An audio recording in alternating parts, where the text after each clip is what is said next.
So we have breaking news just moments ago. New inflation data just out, giving us another snapshot of how prices are trending, what direction they're headed for Americans. CNN's Matt Egan is with me now. Tell me what's coming in.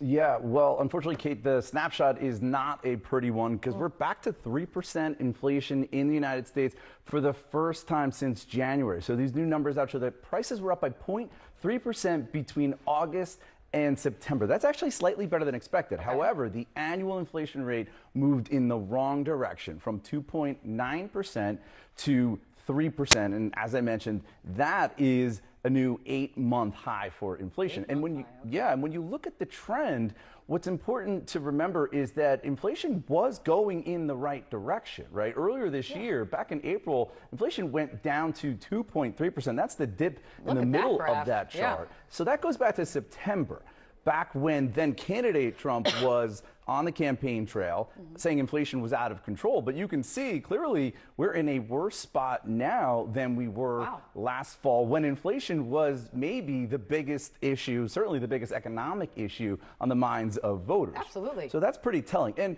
when we dig into the categories to try to understand the why here, okay, gasoline prices did go up between August and September, right? So during the month of September, prices were up. In fact, gas prices increased by about 8% on a monthly basis. That was the biggest monthly increase in about 2 years. But this is not just about gas prices, which are, they're still relatively low, even if they went up. They're also, this is about the grocery store, which is another pain point for consumers, and which is also being driven in part by tariffs, because we did see significant increases for a number of different items. Canned vegetables, ham, other items of food went up. But then there's other tariff-exposed items that have gotten more expensive. For example, apparel.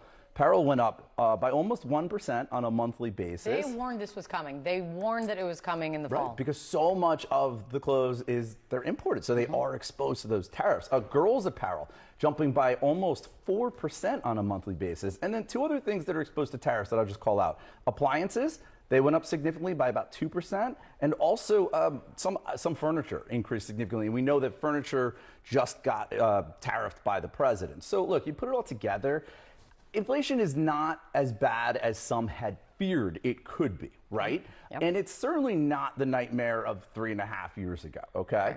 But at the same time, as you know, inflation, it's cumulative. There's a snowballing effect. So the fact that we're getting uncomfortably high inflation right now, after years of very historically high inflation, that's why this is so painful. And look, it's contributing to the two-speed economy, right? People at the top who have money in the market, they own their homes, they're doing okay. They could absorb these price increases, but a lot of people who are living paycheck to paycheck, not so much, right? They're really the ones who are hurt here. So this is contributing to that K-shaped economy. Yeah, this is not where any administration would want it to be at this moment. Especially when the cost of living is just such a salient issue right now. It's great to see you. Thank you so much for bringing it to us. Sarah.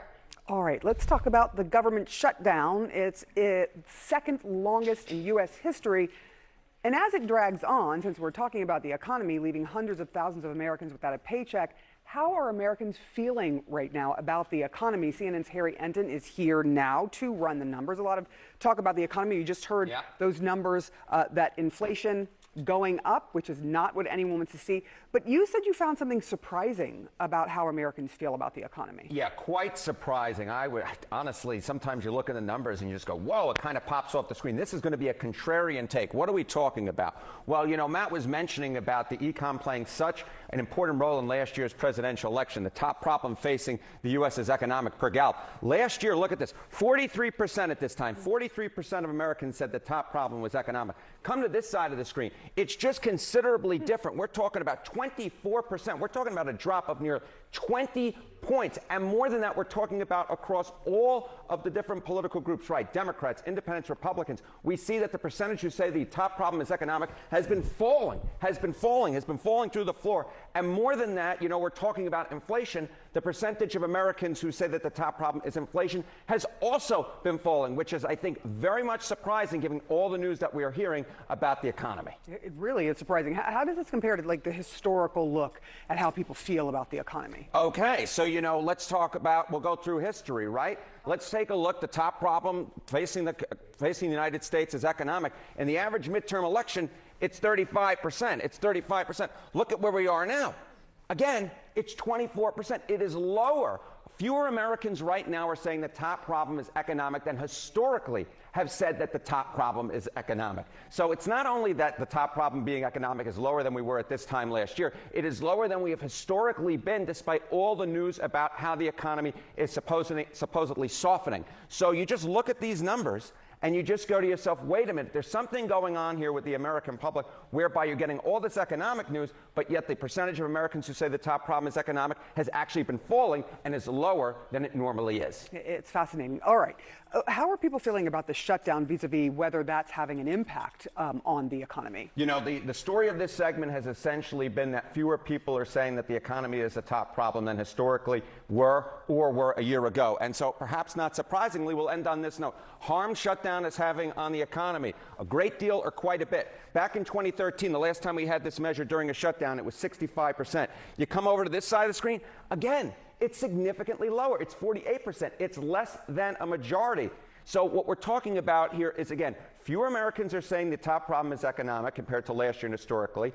And what we're seeing is fewer Americans are saying that the shutdown is causing a great deal or quite a bit of harm to the economy. So at this particular point, yes, it is true that perhaps Americans don't like the direction that the economy is going, but where it ranks on their list of issues has actually been falling. This is fascinating. Thank you so much, Harry.